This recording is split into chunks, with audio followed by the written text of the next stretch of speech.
Elizabeth Bathory, a name whispered with dread and fascination, remains one of history's most infamous figures. Forever etched in the popular imagination as the Blood Countess, a vampiric noblewoman accused of torturing and killing hundreds of young women in the 16th and 17th centuries. The legend of Bathory's insatiable thirst for blood, a misguided attempt to retain youth and beauty, has permeated literature, film, and folklore, blurring the line between historical fact and sensationalized fiction. However, unraveling the truth behind the Blood Countess requires a careful examination of historical records, legal proceedings, and the complex political landscape of the Habsburg monarchy in Central Europe. Born in 1560 at Nádasdy Castle in Erbeder, Hungary, Elizabeth was a member of the powerful and influential Nádasdy family, a Hungarian noble house known for its military prowess and political connections.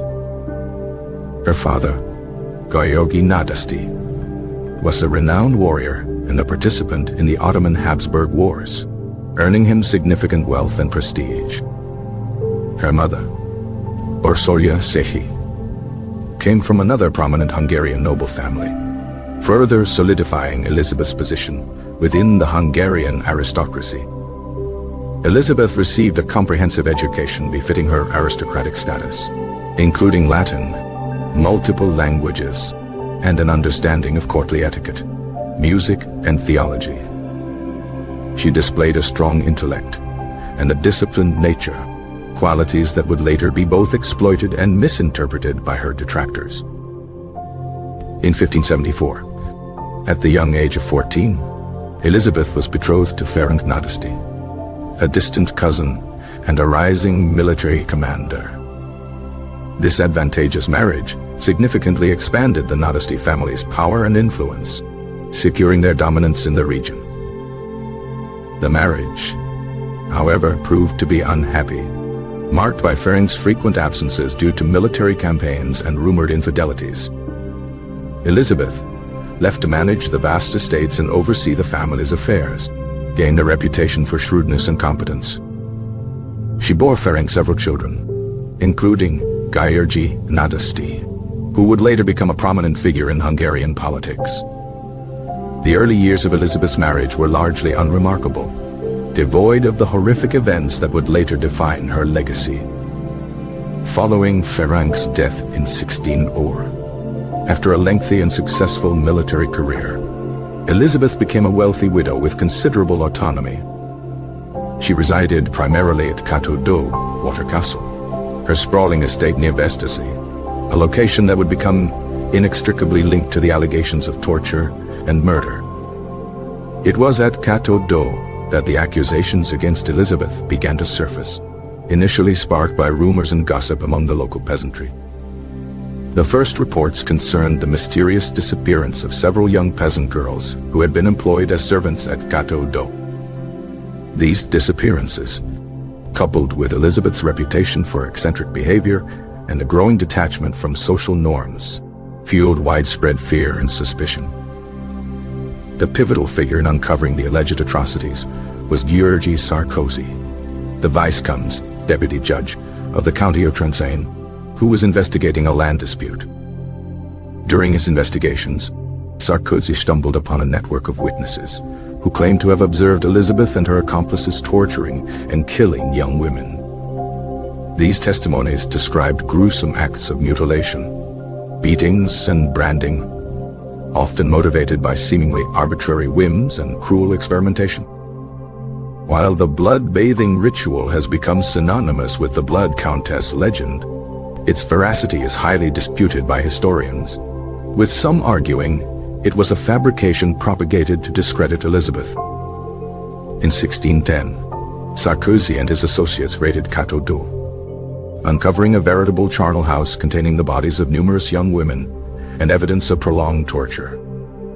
The horrifying discovery led to the arrest of Elizabeth and several of her alleged accomplices, including her chamberlain, István Szolyon-Vári, and her physician, Jakub Szilágyi. A lengthy trial ensued, presided over by a panel of judges appointed by King Matthias II of Habsburg Hungary. The prosecution presented a vast array of evidence, including eyewitness testimonies, confessions extracted from accomplices, and the discovery of numerous corpses and torture implements.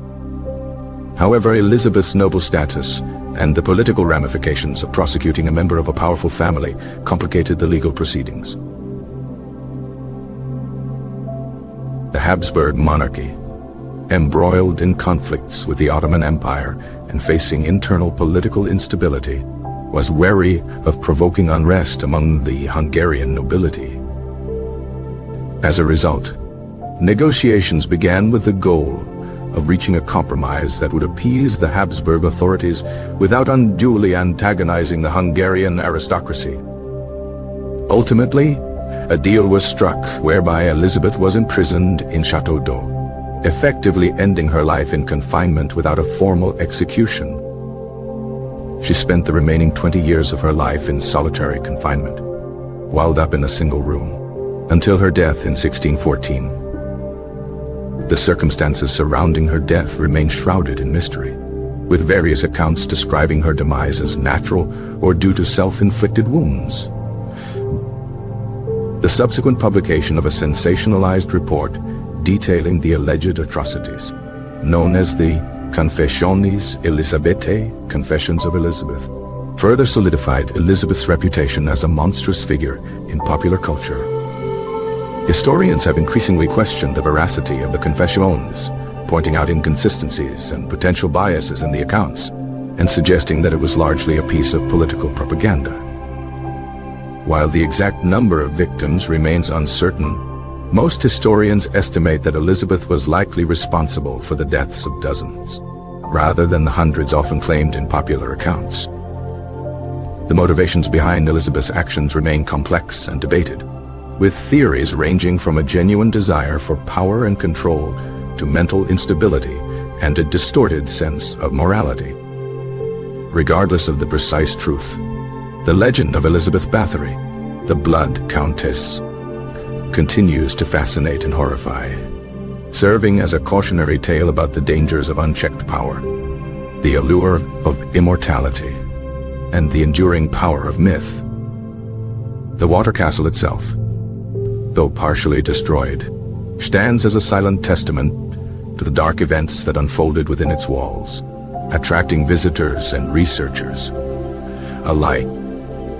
Elizabeth Bathory's story serves as a stark reminder of the blurred lines between history and legend, and the challenges of uncovering the truth behind the most notorious figures of the past.